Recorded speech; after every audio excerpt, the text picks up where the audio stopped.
बेनीपट्टी के पश्चिमी क्षेत्र में प्रसिद्ध महादेव मंदिर बाबा गांडेश्वर स्थान को जल्द ही पर्यटन स्थल में शामिल किया जाएगा। इसकी कवायद शुरू हो गई है।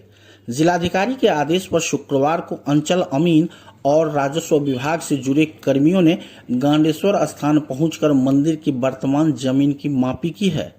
मापी कर इसकी रिपोर्ट जिलाधिकारी को सौंपी जाएगी, जिसे पर्यटन विभाग को सौंपा जा सकता है। बताया जा रहा है कि गांडेश्वर स्थान को पर्यटन स्थल में शुमार करने के लिए दायर परिवाद के आलोक में कार्रवाई शुरू की गई है।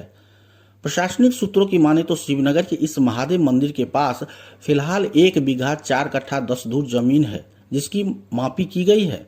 हालांकि सूत्रों की माने तो मंदिर के पास इससे अधिक जमीन है। उधर इस मंदिर को पर्यटन स्थल में शामिल होने की कवायद पर स्थानीय लोगों में खुशी देखी जा रही है। चूंकि इस मंदिर को पर्यटन स्थल में शामिल होने की मांग वर्षों से उठती रही है। आपको बता दें, शिवनगर का यह महादेव मंदिर महाभारत कालीन मंदिर बताया जा रहा है। किंवदंती है कि महाभारत काल में 5 पांडव यहाँ काफी समय व्यतीत किए थे। अर्जुन ने इसी मंदिर के समीप समी के पेड़ पर गांडीव धनुष छुपाया था। इसी क्षेत्र में शिकार के लिए अर्जुन और महादेव के बीच युद्ध भी हुआ था। यहाँ यूं तो सालों भर लोग महादेव के दर्शन और जलार्पण के लिए पहुंचते हैं, लेकिन सावन के पवित्र माह और महाशिवरात्रि और चतुर्दशी में महादेव भक्त अधिसंख्य में पहुंचते हैं।